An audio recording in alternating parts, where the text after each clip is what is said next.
me chamo Marcos Vinícius. Tenho 41 anos e trabalho como vigia noturno desde 2013. Já passei por vários turnos em galpões, fábricas desativadas, condomínios antigos e até em um hospital psiquiátrico que estava em processo de demolição. Sempre achei que o pior que podia acontecer era o tédio ou algum adolescente tentando invadir para fumar maconha ou gravar vídeo de TikTok idiota. Eu estava muito enganado. O lugar se chamava Depósito Central Alfa, um galpão gigantesco construído nos anos 70, daqueles com estrutura de concreto armado, telhado muito alto e pé direito de uns 15 metros. Ficava na margem da rodovia antiga que liga São Paulo a Campinas, mas já tinha sido abandonado há quase uma década. A empresa que comprou o terreno queria transformar tudo em um centro de distribuição logístico, então precisavam de vigias 24 horas para evitar furto de cobre, demolição clandestina e incêndio criminoso. O pagamento era bom, o turno era 12 por 36, e eu precisava do dinheiro. Aceitei sem pensar muito. A primeira coisa que você sente quando entra lá à noite é o silêncio errado. Não é só a ausência de barulho. É como se o próprio ar tivesse decidido não vibrar direito. Os sons que você faz, passos, respiração, o ranger do cinto de ferramentas, parecem chegar abafados, como se alguém tivesse colocado algodão dentro dos seus ouvidos. Depois de alguns dias eu parei de usar rádio portátil, porque o chiado do aparelho parecia gritar dentro daquela quietude. O turno começava às 19 horas. Eu fazia a ronda externa primeiro, conferia os cadeados das portas de serviço, as duas entradas de caminhão, os alambrados, tudo sempre intacto. Depois entrava pelo portão dos fundos, acendia apenas as luzes de emergência, as lâmpadas fluorescentes antigas que ainda funcionavam, e começava a ronda interna. O galpão tem 3 naves enormes, separadas por paredes baixas de alvenaria. No meio da nave central tinha uma espécie de escritório elevado, tipo mezanino de concreto, onde ficava a guarita. Dali dava para ver quase tudo. Por volta da 1h30 da manhã do dia 17 de março de 2022, eu estava no mezanino tomando café frio quando ouvi o primeiro som que não deveria existir ali. Era um estalo seco, não de madeira, não de metal. Parecia mais o estalo que a gente ouve quando alguém pisa descalço em um chão de cerâmica muito fria e o pé gruda um pouco antes de desgrudar. Só que o chão do galpão é cimento queimado e eu estava sozinho. Ignorei. Às vezes a gente escuta coisas porque a cabeça quer ouvir. Voltei pro café. Uns 20 minutos depois veio o segundo. O mesmo estalo, só que agora mais perto, vindo da direção da nave 2, perto das estantes antigas de metal que nunca foram retiradas. Levantei e peguei a lanterna tática e o cacetete. Desci a escada de ferro que sempre rangia alto demais e comecei a caminhar na direção do som. A lanterna era de 1.200 lumens, mas dentro daquele espaço parecia uma lanterna de criança. A escuridão engolia a luz a uns 15 metros. Quando cheguei na divisa entre as naves 1 e 2, parei. Senti um frio muito localizado subindo pela nuca, como se alguém tivesse aberto uma geladeira atrás da minha cabeça. Foi aí que vi os rastros. No chão de cimento queimado, que estava levemente empoeirado por causa da infiltração no teto, havia pegadas. Não eram minhas. Eram pequenas, dedos muito finos, sem sapato. O arco do pé era alto, quase como o pé de bailarina. Mas o mais estranho, as pegadas não vinham de lugar nenhum. Começavam do nada, exatamente na linha imaginária onde terminava a luz da nave 1 e começava a escuridão da nave 2. Como se algo tivesse se materializado ali. Eu acompanhei as pegadas com a lanterna. Elas iam em linha reta por uns 12 metros. Depois faziam uma curva suave à direita. Entravam entre 2 estantes altas e desapareciam. Não havia pegadas de volta. Nada. O que quer que tenha feito aquilo simplesmente sumiu entre as estantes. Meu primeiro instinto foi raiva. Alguém estava me sacaneando. Devia ter entrado por algum buraco que eu não vi, tirado os sapatos para fazer pegadinha e agora estava escondido rindo. Gritei. Sai daí, seu filho da puta. Eu sei que você tá aí. Nada. Só o eco da minha voz voltando deformado, como se o galpão tivesse engolido metade do som. Voltei pro mezanino, peguei o rádio e chamei o outro vigia que estava no turno paralelo. O nome dele era Cláudio, homem de uns 55 anos, calmo demais para ser normal. Cláudio, tem alguém aqui dentro. Peguei pegadas frescas na nave 2. Silêncio. Depois, você viu alguém? Não, só as pegadas. Descalças. Mais silêncio. Marcos, não vai atrás, cara.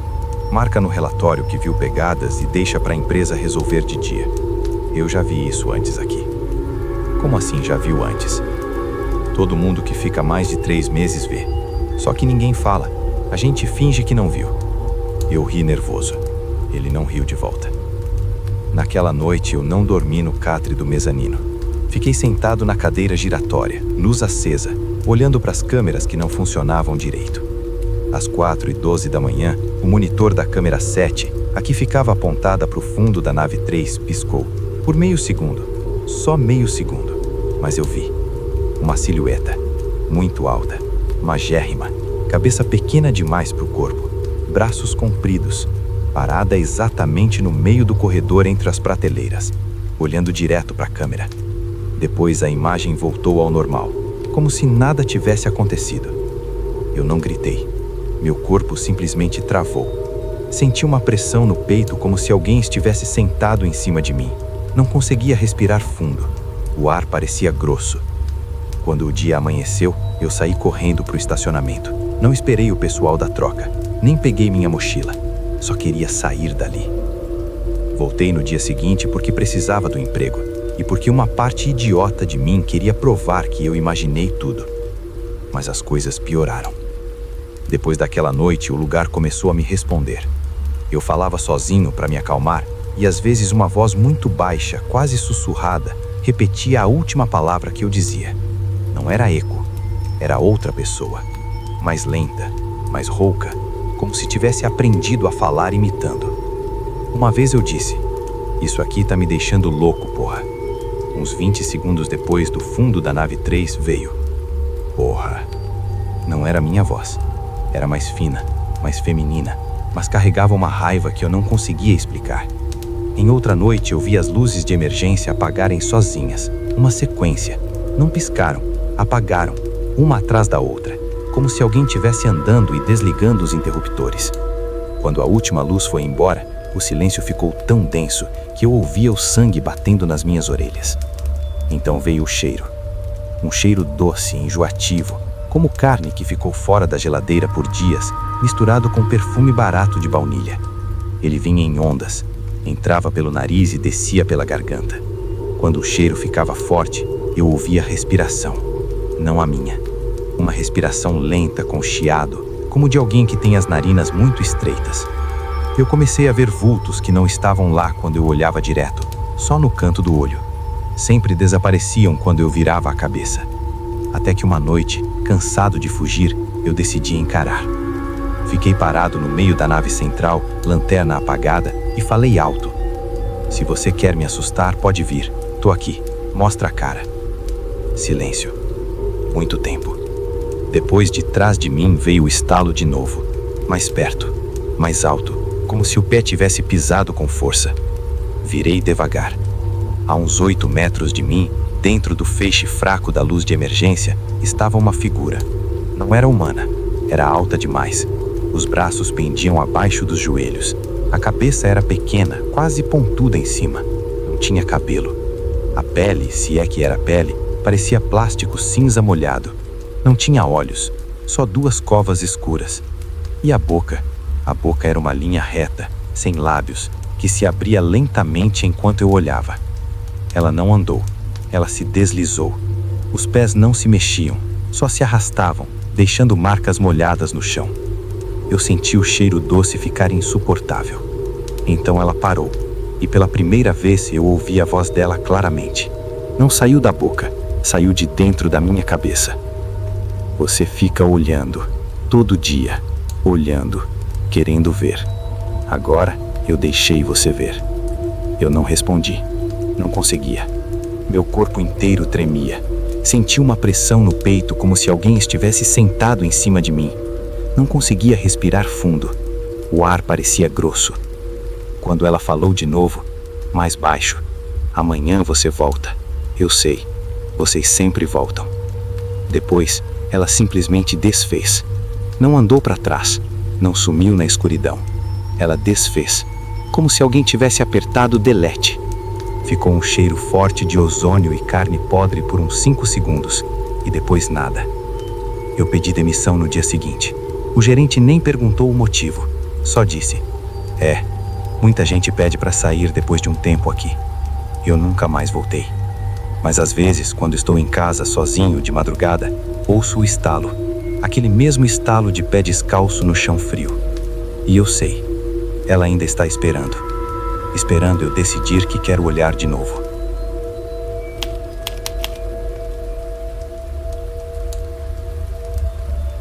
Meu nome é Rafael. Tenho 29 anos hoje, mas quando isso aconteceu eu tinha acabado de completar 26. Trabalhei como vigia noturno no conjunto residencial Dona Clarice, um prédio de 14 andares construído em 1982 na zona leste de São Paulo. Daqueles que ainda tem portaria 24 horas, elevador barulhento e um gerador que nunca liga quando precisa. O condomínio era antigo, de classe média baixa, que foi envelhecendo junto com os moradores. Muitos apartamentos vazios porque os filhos já tinham saído, os idosos faleciam e os herdeiros não queriam nem pisar lá para vender. Eu entrei em janeiro de 2023, turno das 19 às 7 da manhã, sozinho na portaria depois das 22, porque o porteiro diurno ia embora e o síndico dizia que não valia a pena pagar 2. A portaria ficava no térreo, com uma vidraça grande que dava para o hall de entrada, um balcão comprido de fórmica rachada, um monitor antigo que mostrava as câmeras, 4 em preto e branco, 2 delas com imagem dobrada, um interfone que chiava e um rádio AM que eu deixava ligado baixinho para não enlouquecer de silêncio. As primeiras semanas foram normais, moradores voltando do trabalho, entregadores de aplicativo buzinando, cachorro latindo no 1203, a viúva do 708 descendo às 23 para pegar correspondência que ninguém entregava de dia. Rotina. Até que comecei a notar que, depois da meia-noite, o prédio parecia respirar. Não é metáfora. Era um som baixo, ritmado, que vinha de algum lugar entre o teto falso da portaria e o mezanino onde ficava a casa de máquinas do elevador. Uma inspiração longa, lenta, seguida de uma expiração que arrastava um leve chiado. Parecia tubo de ar-condicionado velho, mas o prédio não tinha ar-condicionado central. Eu subia no mezanino com a lanterna do celular, verificava os motores, os cabos, os pesos de contrapeso. Tudo parado, coberto de poeira grossa. O som parava assim que eu abria a porta de acesso. Quando eu descia e fechava a porta, ele recomeçava, como se tivesse esperado eu sair. No começo eu atribuía à imaginação. Depois de um mês, parei de subir. Passava a ignorar, mas o prédio não gostava de ser ignorado. Uma noite, por volta das 2h37, o interfone tocou. Não era o toque normal. Era um toque longo, contínuo, como se alguém tivesse encostado o dedo no botão e não soltasse. Olhei o painel, apartamento 1401, o último andar. O apartamento do coronel, como os outros moradores chamavam. O homem tinha morrido em 2019, sozinho. Só descobriram porque o cheiro começou a descer pelos dutos de ventilação. A família entrou, levou o que quis e deixou o resto. O apartamento ficou fechado desde então. Chave com o síndico, que nunca abria para ninguém. Atendi o interfone mesmo assim. Alô? Minha voz saiu mais baixa do que eu queria. Silêncio. Depois, uma respiração pesada, úmida, como alguém falando com a boca cheia de saliva. E então, uma voz de homem idoso, rouca, lenta. Desce. A luz do corredor tá piscando. Eu gelei. O 1401 não tinha como saber se a luz do corredor do 14º andar estava piscando. Mas eu sabia. Eu tinha visto na câmera 3 uns 40 minutos antes. A lâmpada do corredor do último andar realmente piscava num ritmo estranho, quase como código. Senhor, o senhor tá no 1401? Perguntei, idiota. A voz respondeu quase imediatamente. Eu nunca saí daqui. O interfone caiu. Não desligou, caiu, como se a ligação tivesse sido cortada por dentro. Eu não subi. Fiquei olhando para o painel do interfone como se ele fosse explodir. A câmera do 14º continuava mostrando o corredor vazio, a lâmpada piscando. Depois de uns 20 minutos, a luz parou de piscar. Ficou acesa firme. Mas então, a câmera começou a fazer um ruído branco, daqueles que parecem estática de TV antiga, e a imagem ficou granulada. No meio da granulação, por uns 3 segundos, eu vi uma sombra parada no fim do corredor. Não era uma sombra projetada, era uma silhueta sólida, preta, mais escura que o resto da imagem, sem detalhes, só contorno. Cabeça ligeiramente inclinada para o lado, como quem escuta algo. Eu desliguei o monitor. Não queria ver mais. A partir daquela noite, o prédio começou a me testar. O elevador descia sozinho. Não parava em nenhum andar. Ia direto do térreo até o 14º, ficava uns 15 segundos com a porta aberta, luz interna acesa, depois subia de novo até o 14º e descia outra vez. Eu podia ouvir o barulho do cabo rolando lá em cima, o motor gemendo. Quando eu chamava pelo interfone interno do elevador, ninguém atendia. Só aquela mesma respiração úmida. Uma madrugada, o rádio AM começou a sintonizar sozinho. Eu deixava na frequência 610, que pegava uma rádio gospel de madrugada. De repente, sem eu mexer no botão, a agulha deslizou até o fim da escala, parou numa frequência que não pegava nada, só chiado, e no meio do chiado veio uma voz masculina, muito baixa, falando pausadamente. Rafael, você não devia ter atendido o interfone. Meu nome. Ele disse meu nome. Eu nunca tinha falado meu nome verdadeiro para ninguém do prédio. Eu usava Rafa no crachá e nem isso aparecia na portaria. Eu desliguei o rádio na tomada. O chiado continuou por mais uns 5 segundos antes de morrer. Depois disso, as coisas ficaram pessoais. Comecei a encontrar coisas no balcão da portaria que eu não tinha colocado ali. Uma xícara de café com borra ainda quente. Eu não tomava café depois das 2 horas porque me dava azia. Uma chave de apartamento solta, sem chaveiro, com o número 1401 gravado. Eu joguei no lixo. No dia seguinte, a mesma chave estava de volta, agora com uma manchinha de ferrugem que parecia sangue seco. Uma noite eu cochilei uns 15 minutos no banquinho. Acordei com um papel na minha frente. Letras tremidas, escritas com caneta esferográfica azul, tinta quase acabando. Você vai subir hoje. Não é pedido, é aviso. Eu rasguei o papel, joguei no vaso e dei descarga. O papel voltou. Não inteiro, em pedaços pequenos, flutuando na água do vaso, mas ainda legíveis. As mesmas letras, a mesma tinta.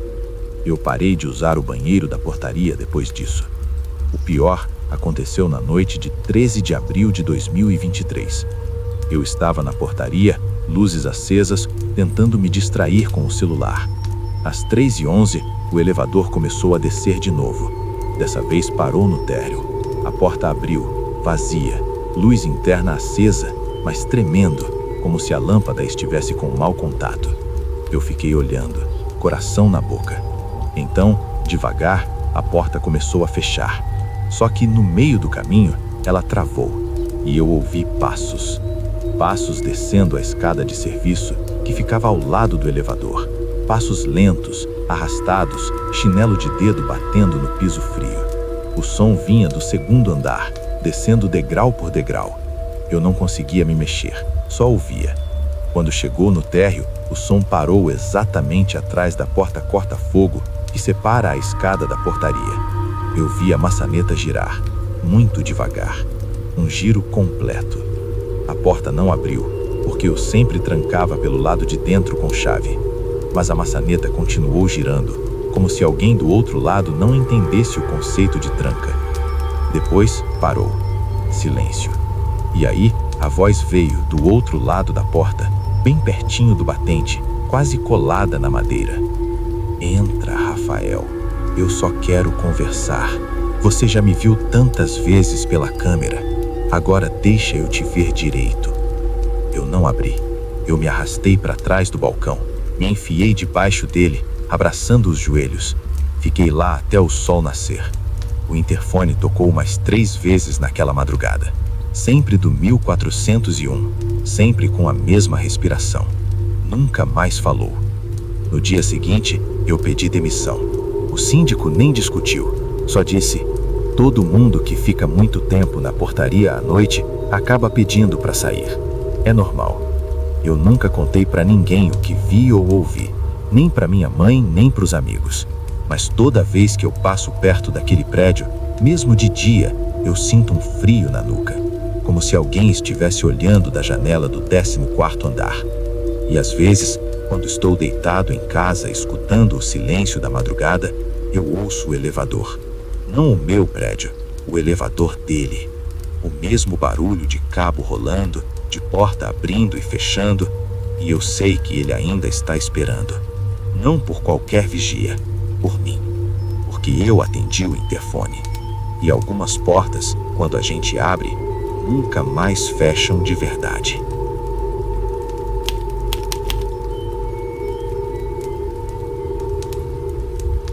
Meu nome é Leonardo, 37 anos na época, e eu trabalhava como vigia noturno no antigo matadouro municipal de Vila Esperança, uma estrutura abandonada desde o final dos anos 90, quando a prefeitura transferiu tudo para o novo complexo na periferia norte. O lugar foi deixado para apodrecer. Galpões enormes com piso de lajotas vermelhas manchadas, currais de concreto rachado, câmaras frias que ainda cheiravam a ferrugem e sangue velho mesmo depois de décadas, e um escritório administrativo de 2 andares que parecia ter sido congelado no tempo. A empresa que comprou o terreno em 2021 queria transformar tudo em um polo de logística, mas os trâmites ambientais atrasavam porque o lugar era tombado como patrimônio histórico industrial. Ironia, né? Enquanto isso, precisavam de vigias para impedir invasão, furto de ferro velho e incêndios causados por usuários de crack que usavam os galpões como abrigo. O pagamento era alto porque ninguém ficava muito tempo. Eu entrei em setembro de 2024, depois de perder o emprego anterior numa transportadora. O turno era das 20 às 6 horas. Eu chegava com meu carro, estacionava do lado de fora do portão principal, o portão interno estava trancado com o cadeado da prefeitura, abria a cancela de serviço com a chave que o gerente me entregou e entrava. A primeira ronda era sempre externa, conferir os alambrados, as portas de correr dos galpões, as grades das janelas altas, tudo intacto. Depois eu entrava no galpão principal, acendia só as poucas lâmpadas de emergência que ainda funcionavam, a maioria queimada ou sem energia, e começava a ronda interna. O silêncio ali era diferente de qualquer outro lugar que eu já trabalhei. Não era vazio, era cheio, como se o ar estivesse carregado de algo que eu não conseguia nomear.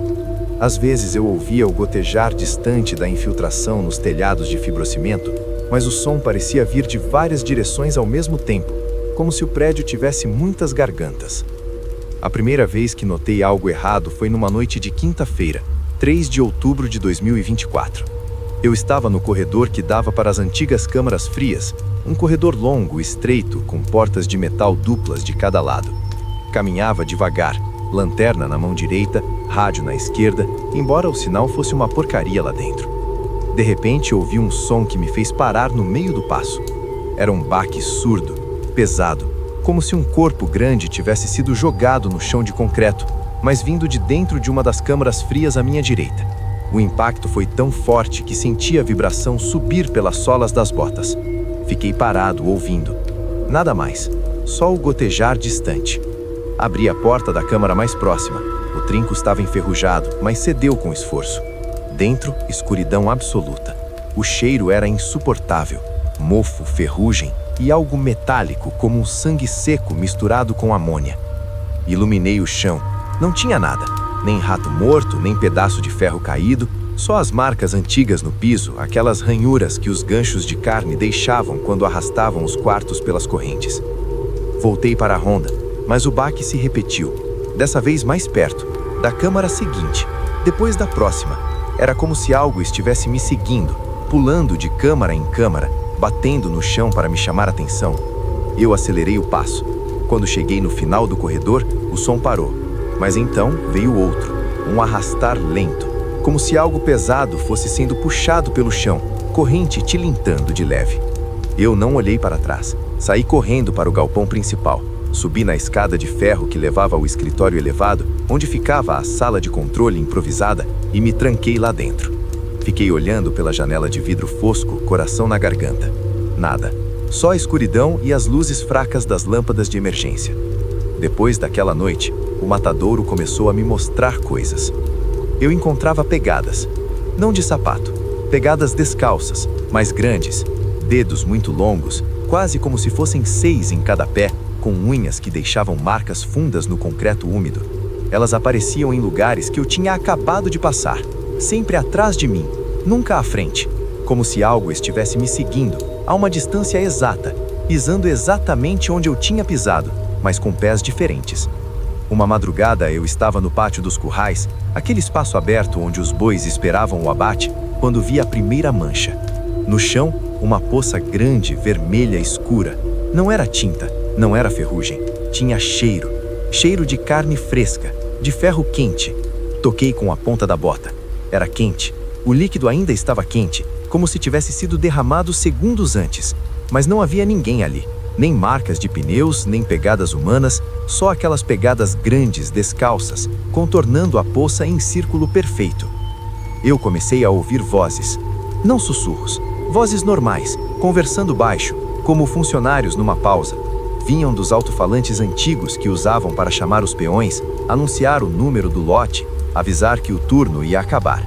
Os alto-falantes estavam mortos há anos, sem energia, mas as vozes saíam deles, sempre a mesma conversa. Vai logo, o próximo lote já está chegando. Esse aqui tá muito magro, não vai render. Segura ele direito, tá se debatendo. Cuidado com o gancho, vai pegar o olho. Eu desligava os interruptores dos alto-falantes, mesmo sabendo que não tinha corrente.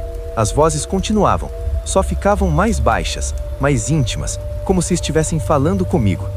A pior noite foi 22 de novembro de 2024. Eu estava fazendo a ronda das 3 horas, quando todas as luzes de emergência apagaram ao mesmo tempo. Não piscaram, apagaram. O galpão ficou preto total. Meu celular não pegava sinal, a lanterna tática começou a falhar, a pilha nova, que eu tinha trocado na véspera. Fiquei parado no meio do corredor das câmaras frias, ouvindo minha própria respiração. Então, veio o som que eu nunca vou esquecer. Um mugido. Não de boi, era um mugido humano, longo, gutural, cheio de dor e raiva, vindo de dentro da câmara seguinte. A porta estava aberta. Eu não tinha aberto. Ela estava fechada quando passei pela última vez. O mugido se transformou em choro. Um choro de criança misturado com o de adulto. Depois virou riso. Um riso rouco, gorgulhente, como se alguém estivesse rindo enquanto se afogava em sangue. Eu corri para a saída de emergência. Tropecei em algo mole no chão. Quando caí, minha mão tocou em pele. Pele fria, úmida, com pelos grossos. Eu não olhei. Levantei e continuei correndo. Bati no portão de serviço, abri com as mãos tremendo, saí para o pátio externo e só parei quando cheguei no carro. Quando entrei, olhei pelo retrovisor. No portão aberto, iluminado pelo farol do carro, estava parado. Uma silhueta, alta, ombros largos, cabeça baixa, braços pendendo, mãos que pareciam cascos. Não tinha rosto, só uma mancha escura onde deveria ter rosto. E dos ombros saíam correntes. Correntes antigas, enferrujadas, arrastando no chão. Ele não se mexeu, só ficou olhando. Eu acelerei, saí cantando o pneu. No dia seguinte, quando voltei, porque precisava do dinheiro e porque uma parte de mim não acreditava no que tinha visto, a porta da câmara 7 estava fechada. O chão limpo, sem poças, sem pegadas, mas no trinco da porta, impressa na ferrugem fresca, havia uma marca. Uma mão, 5 dedos, polegar opositor, unhas compridas e no centro da palma uma marca que parecia um gancho de carne. Eu pedi demissão por mensagem de texto. O gerente respondeu só com um entendido. Eu nunca mais voltei àquele endereço, nem para buscar o vale-transporte que deixei na sala de controle. Mas toda vez que passo perto de um matadouro, mesmo que seja só um caminhão de gado na estrada, eu sinto o cheiro. O mesmo cheiro de sangue quente e ferro. E ouço bem baixinho, quase inaudível. O próximo lote já está chegando. Eu sei que não é o gado, é ele, ainda esperando, com as correntes prontas, para quando eu resolver voltar e olhar direito para o que não tem rosto.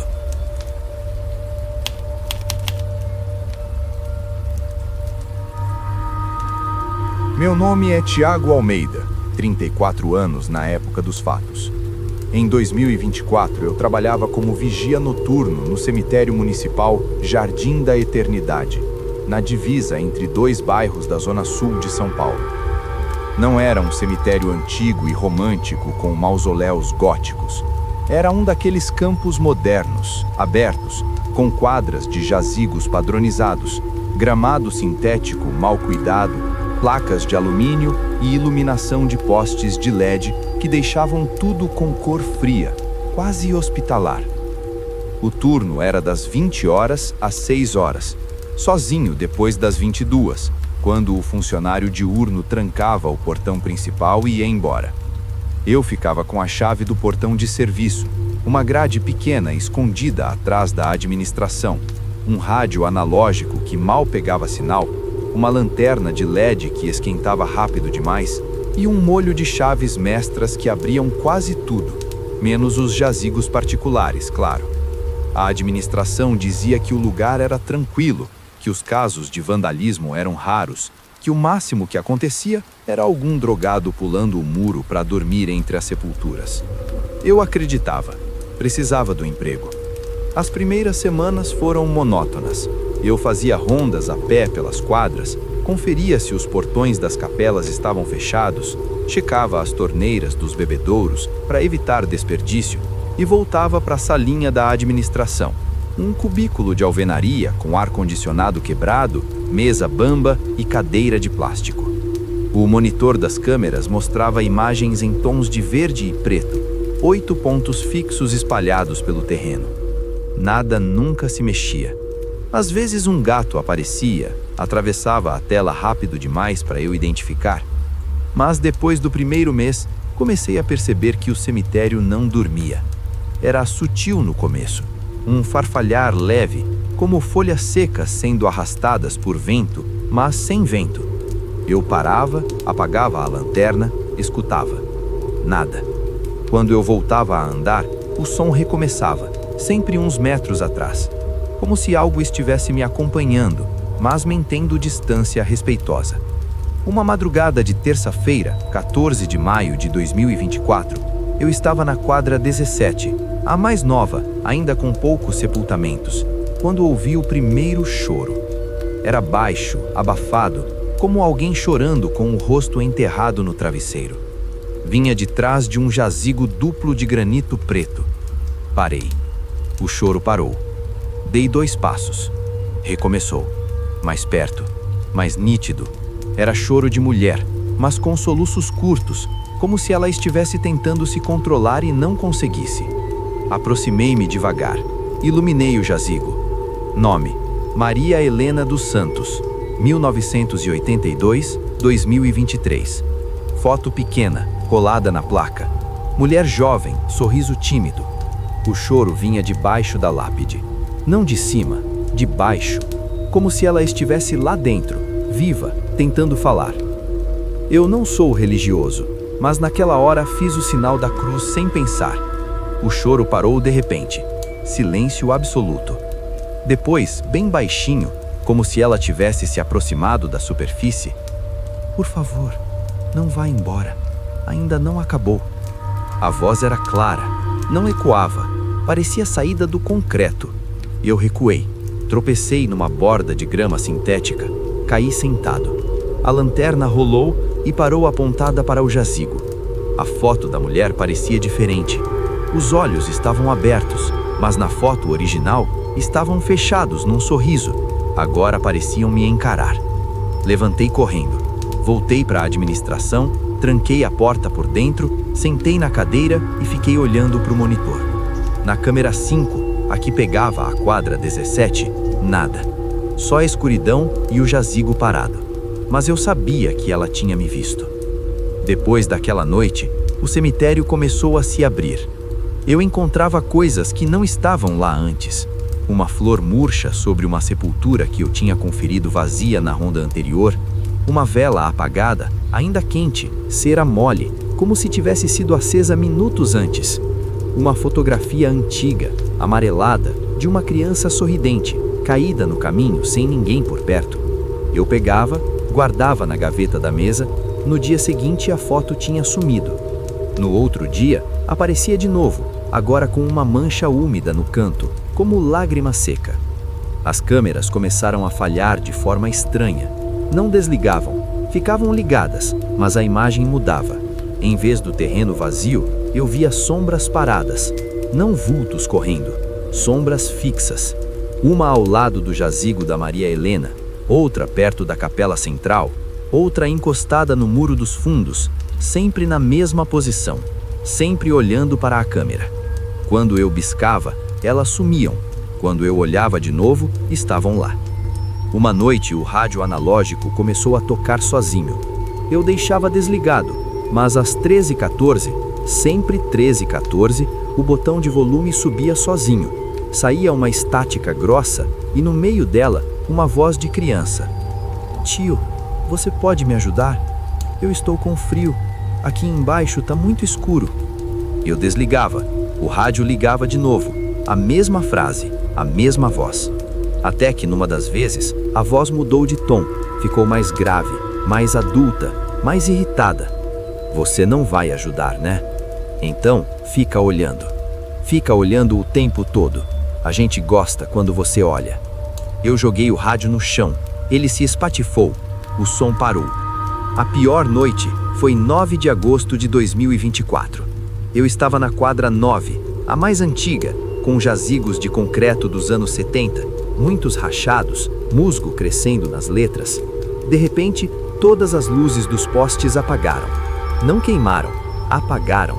O cemitério ficou preto, só com o brilho fraco da lua cheia. Meu celular morreu na hora. Bateria cheia, tela preta. Lanterna também. Então eu ouvi. Passos. Muitos passos. Lentos. Vindos de todas as direções.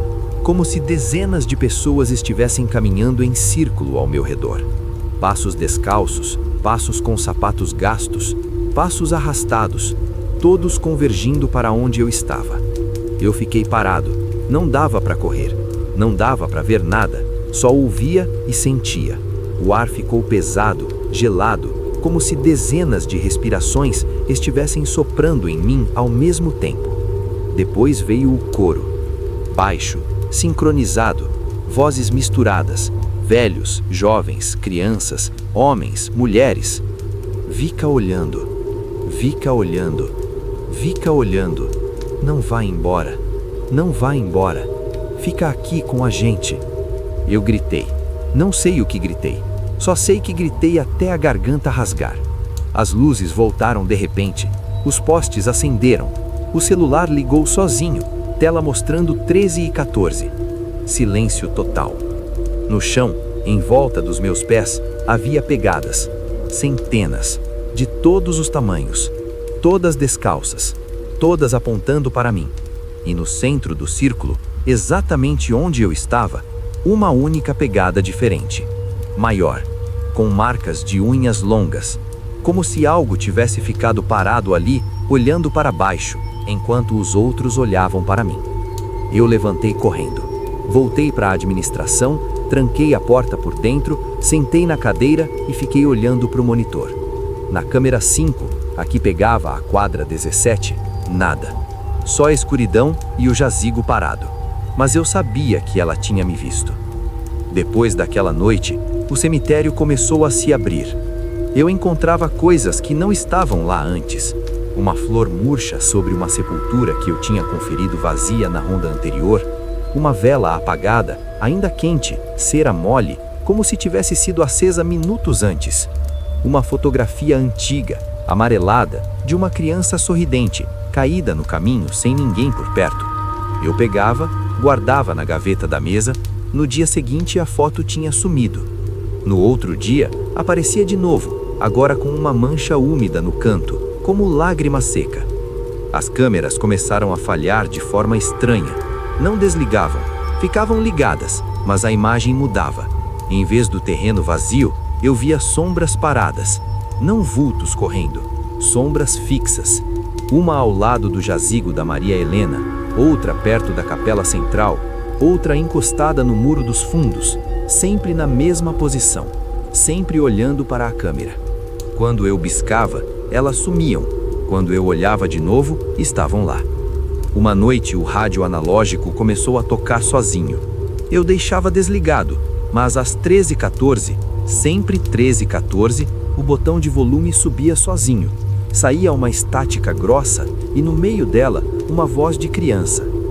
Tio, você pode me ajudar? Eu estou com frio. Aqui embaixo está muito escuro. Eu desligava. O rádio ligava de novo. A mesma frase, a mesma voz. Até que numa das vezes, a voz mudou de tom. Ficou mais grave, mais adulta, mais irritada. Você não vai ajudar, né? Então, fica olhando. Fica olhando o tempo todo. A gente gosta quando você olha. Eu joguei o rádio no chão. Ele se espatifou. O som parou. A pior noite foi 9 de agosto de...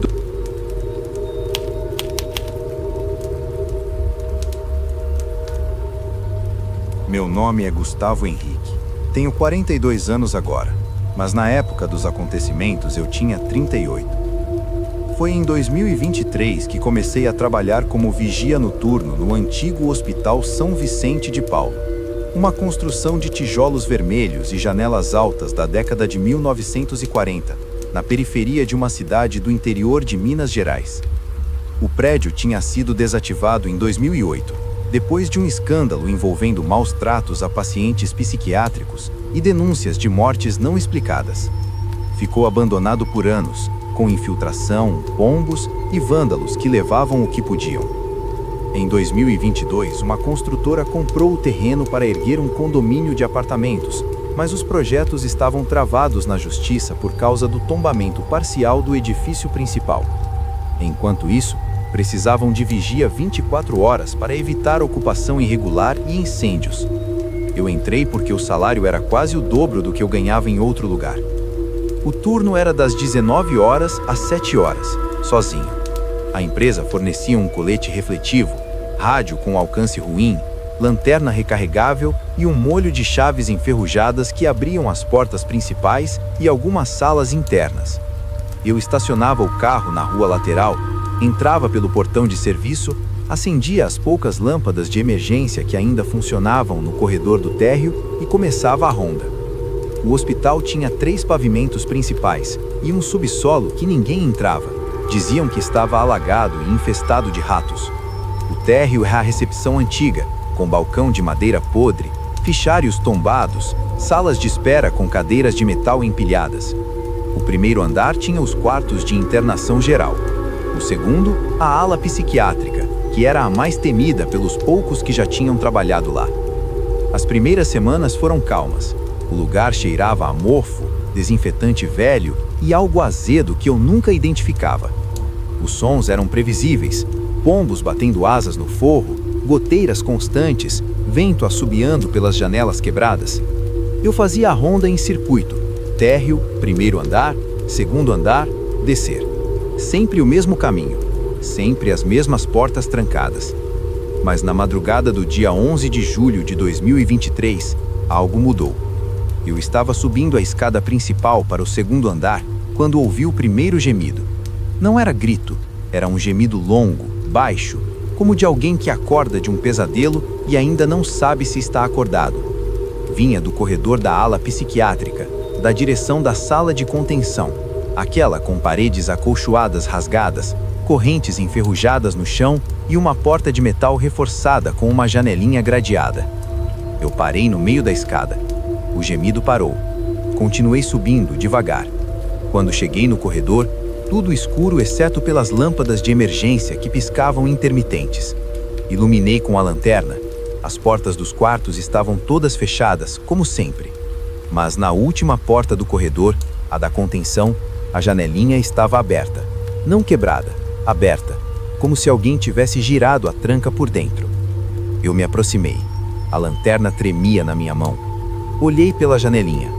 Dentro, escuridão absoluta. Mas no fundo, no canto esquerdo, havia uma forma sentada no chão, costas contra a parede, joelhos dobrados, cabeça baixa. Não dava para ver rosto, só o contorno, magro, ombros ossudos, roupa que parecia pijama hospitalar antigo, listrado, sujo. O gemido voltou, agora mais perto, vindo dali de dentro. Quem tá aí? A voz era masculina, rouca, muito lenta, como se falar doesse. Eu não respondi, recuei, fechei a janelinha com força, travei a tranca. Desci correndo para o térreo, entrei na salinha da administração e me tranquei. Fiquei olhando para o monitor das câmeras, duas funcionando, uma no corredor do segundo andar, outra na recepção. Na câmera do segundo andar, a porta da contenção estava fechada, mas a janelinha aparecia aberta de novo, e a forma ainda estava lá, sentada, cabeça baixa. Só que agora, a cabeça estava ligeiramente virada, como se estivesse olhando para a câmera. Eu desliguei o monitor. Fiquei no escuro até o amanhecer. Depois daquela noite, o hospital começou a me reconhecer. Eu encontrava portas abertas que eu tinha trancado minutos antes, luzes acesas em salas que eu tinha apagado, e sempre o mesmo cheiro, desinfetante misturado com urina velha e algo doce como álcool etílico evaporando. Uma madrugada eu ouvi passos no subsolo, passos lentos, arrastados, como alguém com chinelo que não levanta o pé direito. O subsolo era proibido, a porta de acesso ficava trancada com o cadeado da construtora, mas quando eu desci para conferir, o cadeado estava aberto, pendurado na argola, como se alguém tivesse colocado ali com cuidado. Eu não abri a porta, voltei. No dia seguinte, o cadeado estava trancado de novo, mas na porta, impressa na poeira acumulada, havia uma mão, 5 dedos, palma aberta, como se alguém tivesse encostado do lado de dentro e empurrado, deixando a marca. As vozes começaram a aparecer. Não nos alto-falantes, não tinha mais. Vinham das paredes, sussurros abafados, como conversas em quartos vizinhos, sempre fragmentos. Não grita, os deles vêm se você gritar. O remédio faz dormir, mas não cura. Me solta, por favor, eu não fiz nada. Eu gravava no celular às vezes. Quando ouvia em casa, os áudios tinham ruídos que eu não lembrava de ter capturado. Batidas leves, como alguém batendo na parede pedindo atenção. E num viles, no fundo, uma risada, baixa, curta, como de criança. A pior noite foi 3 de setembro de 2023. Eu estava no segundo andar, fazendo a ronda de costume. De repente, todas as luzes de emergência apagaram. O hospital mergulhou no breu. Meu celular morreu, lanterna também. Silêncio absoluto, só minha respiração. Então veio o som. Era um coro. Vozes misturadas, homens, mulheres, crianças, todas falando a mesma frase em uníssono, bem devagar. Ele voltou. Ele voltou. Ele voltou. O som vinha de todos os lados, dos quartos, do teto, do chão, das paredes. Eu fiquei parado no meio do corredor, sem conseguir me mexer. Senti mãos, não tocando, mas como se mãos invisíveis estivessem passando perto da minha pele, roçando o ar ao redor dos meus braços, do meu pescoço, das minhas costas. Depois o coro mudou. Fica com a gente. Fica com a gente. Você já conhece o caminho. Eu corri. Tropecei em degraus que não lembrava de existir. Desci escadas que pareciam mais longas do que deveriam. Cheguei no térreo, abri o portão de serviço com as mãos tremendo e saí para a rua. Quando entrei no carro e olhei para o prédio pelo espelhamento, vi luzes acesas no segundo andar. Não as de emergência, luzes comuns, amarelas, como se alguém tivesse ligado os interruptores antigos. E nas janelas quebradas, silhuetas, muitas, paradas, olhando para baixo, para mim. Eu pedi demissão no dia seguinte. O supervisor nem perguntou o motivo, só disse: o pessoal costuma durar menos de 3 meses aqui. Eu nunca mais voltei, nem para buscar meu vale que ficou lá. Mas toda vez que eu durmo mal, eu sonho com o corredor do segundo andar, com a porta da contenção aberta, com a forma sentada no canto, com a voz rouca dizendo bem perto do meu ouvido: você voltou. Eu sabia que você ia voltar. Eu acordo suando, e fico olhando para o teto do meu quarto até o dia clarear, porque uma parte de mim sabe que o hospital ainda está lá, esperando, com as luzes acesas e as vozes prontas para dizer de novo: ele voltou.